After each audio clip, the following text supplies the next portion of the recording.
ได้ปลาแซลมอนมาตอนหนึ่งพี่น้องก็เลยว่าสีเฮ็ดปิ้งกินมื้อนี้ไปซื้อมา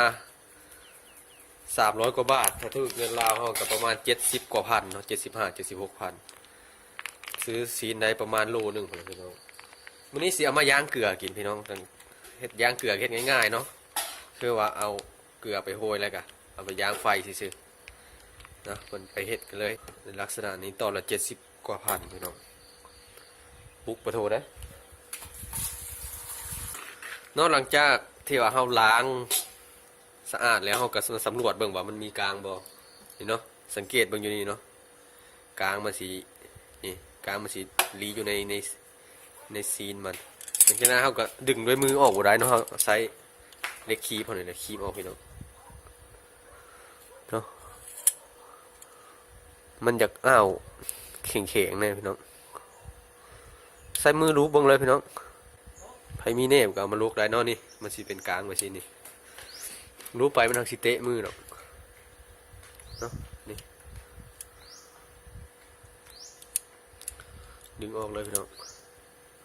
เนาะวันนี้เราเอามานำใส่เล็กย่างเลยกันขั้นตอนการโรยเกลือพี่น้องข้าพเจ้าสีบอมักใส่เป็นน้ำเนาะข้าพเจ้าสีมักโรยเอาเพราะว่าเป็นยังเพราะว่า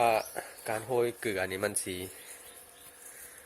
ตามความเชื่อของข้าพเจ้าเนาะมันสีแซ่บกว่าที่ว่าไปมักเนาะนี่โรยไปเลยบางๆพี่น้องเซลมอนเนาะหลังจากเขา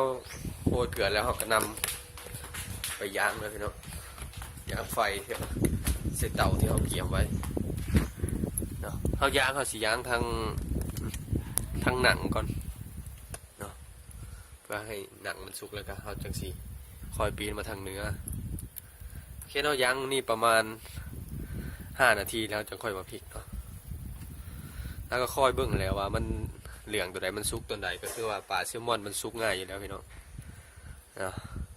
ขอตัดไปใส่ตัวมันสีพลิกเลยพี่น้องหลังจากได้5 นาทีแล้วเรามาปีนอีกด้านหนึ่งพี่น้องมันสีออกลักษณะนี้ปิ้งปลาทั่วไปนะพี่น้องตั้งแต่ว่าอยากเฮ็ดให้ผู้ที่ว่ายังบ่ทันได้หูปิ้งเบิ่งซื่อๆแล้วก็ต่อจากนี้ไปเนาะน้ำมันมันสิออกจากปลาเฮ็ดให้ไฟมันลุกแล้วเฮาบ่ต้องหนีออกจากบ่อนนี้เนาะเพราะว่ามันสิเฮ็ดให้ปลาเฮามันดำเรามาค่อยปีนพริกอยู่นี่แหละเนาะปีนไปเรื่อยๆจนกว่าปลาสิสุกแล้วก็โอเคแล้วพี่น้องขออนุญาตตัดต่อไปใส่ที่ว่าปลาสุกแล้วเนาะจากที่ว่าเฮาระหว่างเฮารอท่าเฮ็ดรอท่าปลาแซลมอนเฮามันสุกเนาะพี่น้องวันนี้เฮามาเฮ็ดแจ่วน้ำปลาเพื่อว่าไว้กินกับปลาแซลมอนเฮาการเฮ็ดแจ่วน้ำปลาของข้าพเจ้าเนาะมันกับบริญญาพอปานใดก็คือว่าเอาเผ็ดดิบมาหั่นเนาะหั่นตามที่ว่าเฮาต้องการนั่นแหละมาหั่นเป็นตอนมะเขือดิบต้องป่นมะเขือสุกในจังน้อยเพื่อว่าให้มันสีมันงามพี่น้องสีสันมันเอางามเนาะ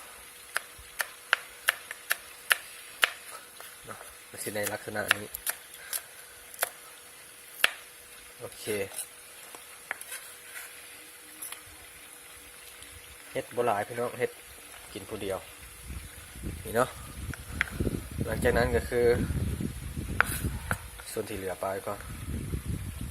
กระเทียมพี่น้องทับก่อนอย่างซอย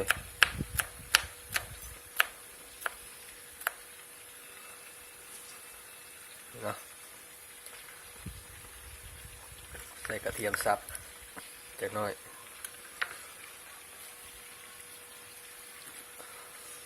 น้ำปลาพี่น้องน้ำปลาแท้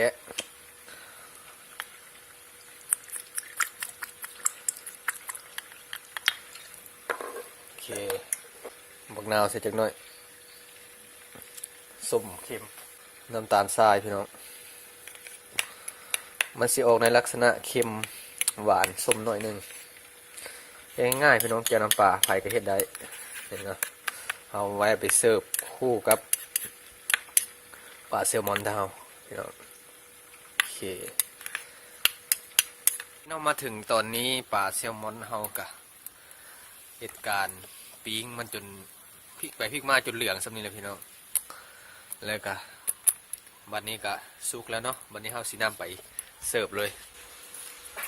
ใจเย็นๆเท่านั้นโอเค